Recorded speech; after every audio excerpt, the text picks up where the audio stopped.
L'information sur CamNews 24 et IDFM en direct de Garoua. Mesdames, Messieurs, bonsoir. Les titres de l'actualité. Processus électoral. ELECAM abat ses cartes pour un scrutin clair et dans la paix. Les préalables ont fait l'objet de 3 jours de discussions avec les Nations Unies, la presse et la société civile en Bankomo. Les 4 vérités dans ce journal. Les vacances ont un goût amer du côté de Chang, dans la région de l'ouest du Cameroun.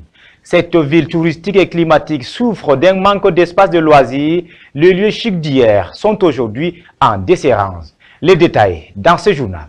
Et voilà pour les titres.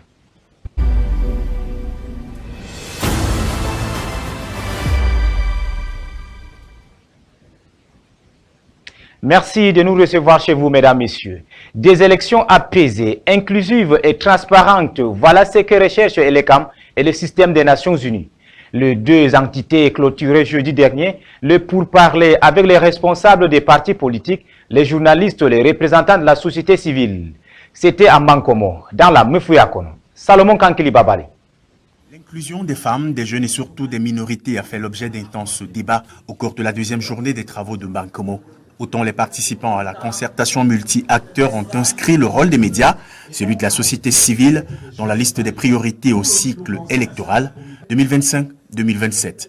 Il était important que ELECAM nous invite à un certain nombre de principes, à savoir que les discours, surtout haineux, ne devraient pas prospérer dans des médias, dans des débats, surtout en cette période très cruciale. Le rôle des acteurs de la société civile, c'est de s'assurer que les populations ont toute l'information nécessaire pour participer au processus électoral. ELECAM, dans sa posture d'acteur majeur, et le système des Nations Unies consolident ainsi leur partenariat pour des élections sans heurts au Cameroun. Les discussions sont basées sur des thèmes très importants qui mettent en exergue l'inclusivité des élections, la transparence et le dialogue. C'est ça qui va permettre à ce pays, pilier central des dynamiques en Afrique centrale, de continuer à jouer son rôle de locomotive économique. Cette composante centrée sur la concertation multi-acteurs ouvre la voie à une série de formations des agents techniques d'ELECAM dans les 10 régions du pays. Nous restons en politique. Bello Bouba Maïgari est désormais candidat à l'élection présidentielle d'octobre 2025. L'annonce a été faite lors du comité central de l'UNDP tenu ce 28 juin 2025 à Yaoundé. Le président de l'Union nationale pour la démocratie et le progrès affirme avoir répondu à l'appel de ses militants de base et il précise cependant que sa candidature n'entraîne pas forcément sa rupture avec le RDPC. Les détails avec Aïe Cyril et Emmanuel Diop. L'attente n'aura pas été longue. Un peu plus d'1 heure de temps après l'entrée de Bello Bouba Maïgari dans la salle des travaux, l'annonce est faite. Avec l'approbation de l'organe compétent, le comité central, j'ai accepté d'être candidat à la prochaine élection présidentielle en octobre 2025. Le président national de l'UNDP dit avoir répondu à un appel de plus en plus pressant de la base militante. Après les délibérations, les prises de position, il m'a été demandé de me présenter. Beaucoup de militants de notre parti depuis l'année dernière me demandaient. Mais petite précision de Bello Bouba Maïgari, sa candidature à l'élection présidentielle d'octobre 2025 au Cameroun n'entraîne pas forcément la rupture de la plateforme UNDP-RDPC.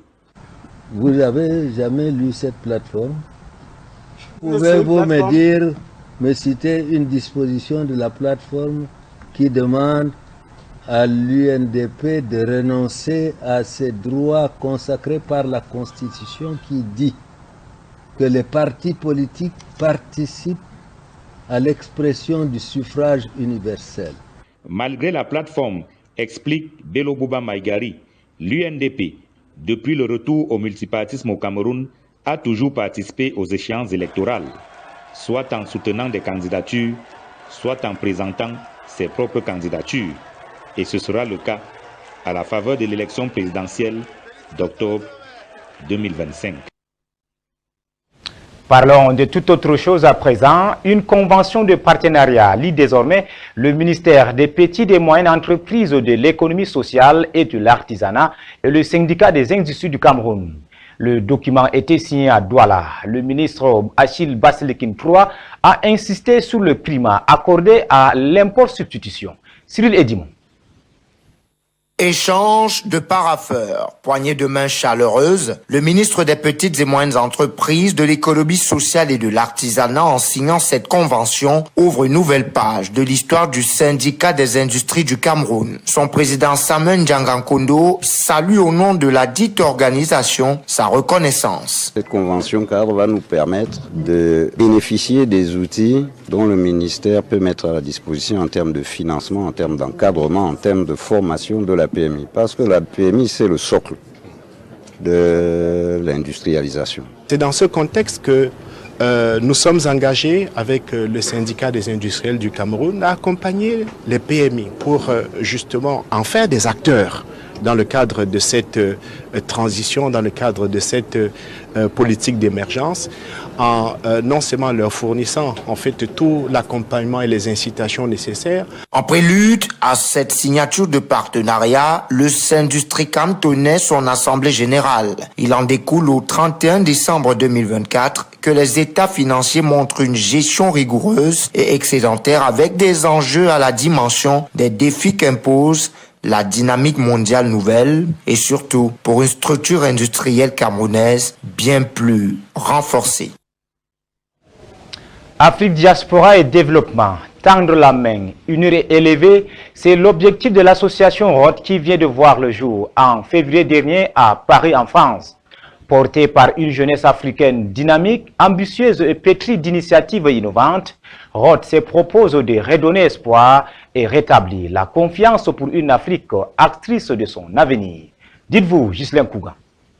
Bâtir des ponts et détruire les murs, c'est l'ambition nourrie par l'association Roots, dont le lancement a eu lieu le samedi 15 février 2025 à Paris en France, à l'occasion d'une soirée de gala colorée par l'expression de la riche diversité culturelle africaine. Cette initiative inédite et louable est l'œuvre d'un groupe de jeunes étudiants de l'école des hautes études internationales et politiques de Paris. Ces jeunes Africains dynamiques et engagés sont animés par une volonté plurielle, unir les pays africains et leur diaspora, unir la jeunesse africaine, réfléchir et agir sur les problématiques africaines. Avec l'association Roots, nous organiserons un voyage humanitaire au Cameroun, dans plusieurs villes, Douala, Garoua. Douala, dans un premier temps, nous serons au contact des orphelinats pour leur apporter des kits scolaires. Garoua, nous construirons des infrastructures, telles que les salles de classe, mais aussi des forages d'eau. Et ce n'est pas tout, les articulations sont nombreuses relativement aux échanges sur des thèmes profonds et d'actualité, nécessitant l'élaboration et la maturation d'une approche stratégique, efficace et consensuelle sur les grands enjeux africains. Nous avons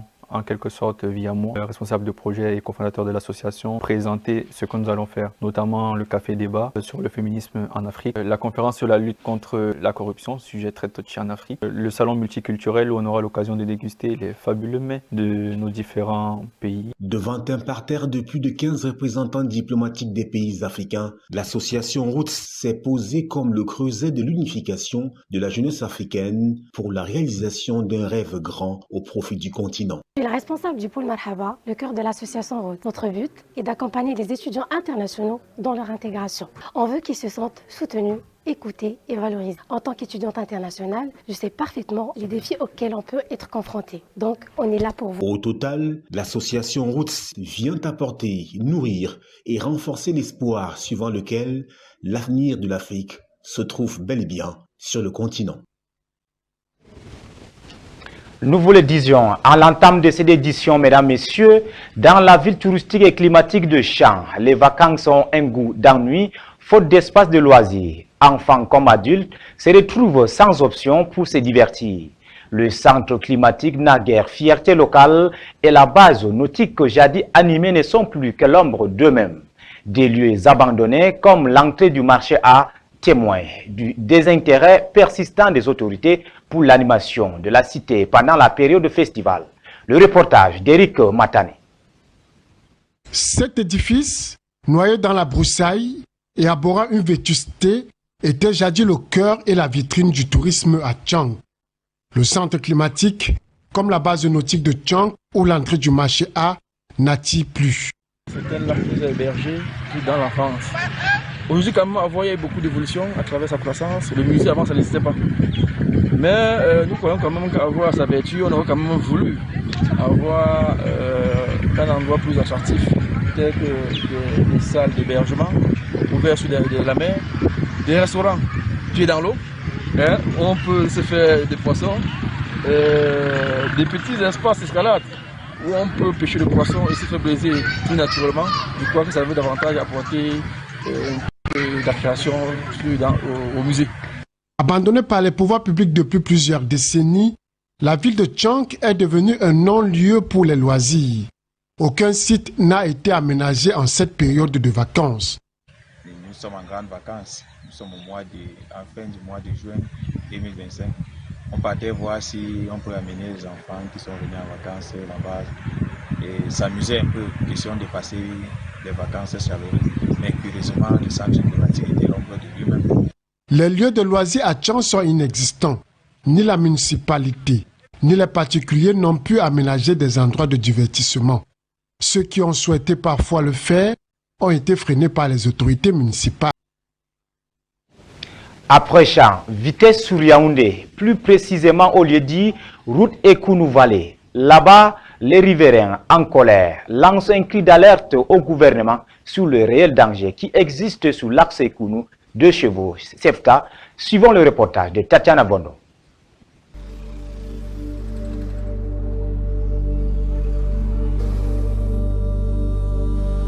La vallée de la mort, voilà comment les populations du quartier Ekounou ont surnommé cet endroit reliant le carrefour CEFTA au carrefour garage 2 chevaux.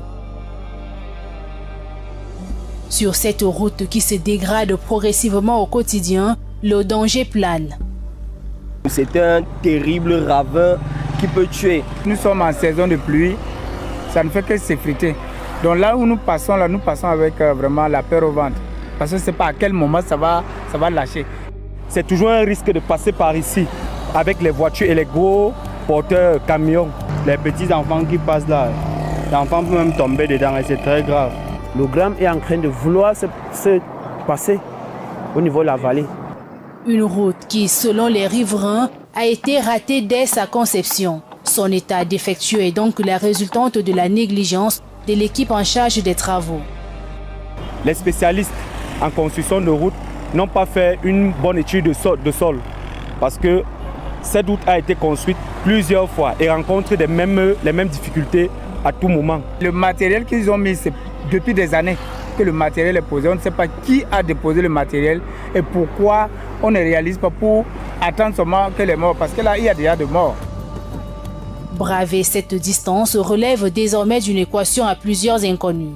Un véritable chemin de croix pour les usagers qui doivent s'armer de patience et de courage. Au cas contraire, bienvenue les accidents. Ici, là, on a déjà perdu 2 collègues. Et il y a un taxi également qui est déjà tombé à l'intérieur. Un doigt accusateur est pointé sur le calme et la sérénité des autorités administratives qui font preuve d'indifférence. Pourtant, ils fréquentent également cette route en longueur de journée. Nous avons des ministres et des directeurs généraux qui passent tous les matins pour rejoindre leur lieu de service. Et les jeudis et les vendredis, ils partent assister à des levées de corps. Ces autorités-là qui ne disent rien, hein, on ne voudrait pas que lorsqu'il y aura catastrophe, qu'on commence à entendre « je suis la vallée Ekounou ». Le maire de la communauté de Yaoundé 4e passe là chaque jour. Il ne tient pas compte de la situation qui est en train de vouloir arriver dans des jours à venir. Voilà une route qui va s'occuper. Mais le gouvernement est là. Ils regardent, ils attendent quand quelque chose va se passer. C'est là où ils vont venir avec des grosses voitures. Je ne sais pas s'il faille d'abord qu'il y ait 100 morts afin que le ministre des Travaux publics, le Premier ministre, avec Franck Biya, y compris, comme ils ont pour habitude, avant de descendre sur les lieux. Une situation difficile face à laquelle ces riverains en colère crient à l'aide des pouvoirs publics compétents. N'attendez pas comme venez nous sauver. Nous sommes là à Ekounou, c'est entre le CEFTA et de l'autre côté là vers la pharmacie. Donc s'il vous plaît, venez nous sauver. N'attendez pas comme en Bankolo, s'il vous plaît. Le tronçon Carrefour CEFTA, Carrefour Garage 2 chevaux, Un réel danger permanent pour les populations du quartier Ekounou et d'ailleurs, qui espèrent voir cet axe routier très prisé reprendre vie dans les jours à venir. Alors que dans la région du nord du Cameroun, les moyens d'évacuation des patients en cas d'une crise sanitaire mettent à l'épreuve les communautés rurales. Face à l'absence de moyens de transport, des habitants se rabattent sur des motos à 3 roues pour pallier le déficit d'ambulance. Boubacar Adam. Dans le nord du Cameroun, une crise sanitaire s'aggrave. Ici, l'accès aux soins médicaux est un véritable parcours du combattant. Les routes empiétées état et le manque d'ambulances rendent l'évacuation des malades presque impossible, surtout dans les zones rurales. Les conséquences sont tragiques. De nombreux patients, en particulier les femmes enceintes et les enfants, payent le prix fort de cette inaccessibilité. Les complications lors des accouchements deviennent mortelles et les décès dus à un manque de soins ne cessent d'augmenter. Face à cette situation désespérée, les habitants ont décidé de prendre les choses en main. Ils ont trouvé une solution audacieuse, transformer des motos en ambulances à 3 roues. Ces véhicules improvisés sont désormais essentiels pour transporter les malades vers des centres de santé. Depuis l'introduction de ces moto-ambulances, la mortalité infantile a considérablement diminué. Les femmes enceintes peuvent désormais se rendre rapidement à l'hôpital en cas de complications. Pour elles, chaque minute compte. Malgré les risques liés à cette initiative moins sécurisée qu'une ambulance classique, elle offre une réponse rapide et efficace aux urgences médicales. Dans cette localité située dans l'arrondissement de Lagdou, les ambulanciers à 3 roues jouent un rôle crucial dans la vie de la communauté. Leur dévouement et leur disponibilité à toute heure, même dans les moments les plus critiques, sont un véritable témoignage de solidarité et de courage. Ces héros du quotidien n'hésitent pas à braver les intempéries et les routes difficiles pour se rendre auprès des malades, offrant ainsi une lueur d'espoir à ceux qui en ont le plus besoin. Si chaque élite locale faisait don d'une moto-ambulance à sa communauté, l'impact serait monumental. De nombreux villages du Grand Nord Cameroun pourraient ainsi être protégés contre la mortalité infantile et les décès dus à un manque cruel de moyens. Cette initiative n'est pas seulement une question de transport, c'est aussi un symbole d'espoir et de solidarité. Elle démontre que même face à des défis immenses, la communauté peut se rassembler pour trouver des solutions innovantes. Un appel à tous ceux qui ont le pouvoir d'agir. Investissez dans la vie et la santé des populations vulnérables. Ensemble, nous pouvons changer le cours des choses. Au-delà des frontières camerounaises, au moins 7 personnes ont été blessées dans la nuit de samedi à dimanche dans des frappes russes visant plusieurs régions d'Ukraine, ont rapporté les autorités ukrainiennes, qui ont réclamé aux Occidentaux, autant pour moi, un soutien militaire accru et de nouvelles sanctions contre Moscou. Suivons le récit de Jean Barrière. En pleine nuit, le bruit terrifiant des explosions. Celle d'une des plus importantes attaques aériennes de la Russie depuis le début de la guerre. Dans la nuit de samedi à dimanche, elle a tiré près de 500 drones explosifs et 60 missiles selon l'armée de l'air ukrainienne, qui affirme en avoir neutralisé la plupart. Mais les dégâts sont importants, particulièrement dans le centre du pays où plusieurs personnes ont été blessées. Comme souvent depuis le début de la guerre, des cibles civiles ont été touchées. Le bâtiment scolaire et les équipements de ce collège ont été entièrement détruits. Des missiles ont également atteint des cibles civiles dans la ville de Smila. D'autres régions du pays ont aussi été visées. Durant ces opérations, l'Ukraine a annoncé avoir perdu un avion de chasse. C'est le 3e F-16 détruit depuis son déploiement en Ukraine il y a 1 an. Le pilote n'est pas parvenu à s'éjecter. En plus de ces raids aériens quotidiens, la Russie continue de gagner du terrain au sol. Elle a diffusé ces images vérifiées de soldats brandissant un drapeau russe dans un village capturé à l'est de l'Ukraine. Volodymyr Zelensky a appelé à renforcer le système de défense aérien de son armée. Il a réaffirmé à Donald Trump son souhait de se procurer davantage de systèmes de défense américains patriotes. Si ce dernier ne ferme pas la porte, il n'a pas confirmé leur livraison prochaine à l'Ukraine. Voilà, mesdames, messieurs, qui met un terme à cette grande édition d'information de 20h de ce soir sur CamNews 24 IDFM, mesdames, messieurs, en direct de Garoua. Merci de nous avoir regardés. Rendez-vous pris pour demain pour une autre édition d'information. Passez une excellente soirée.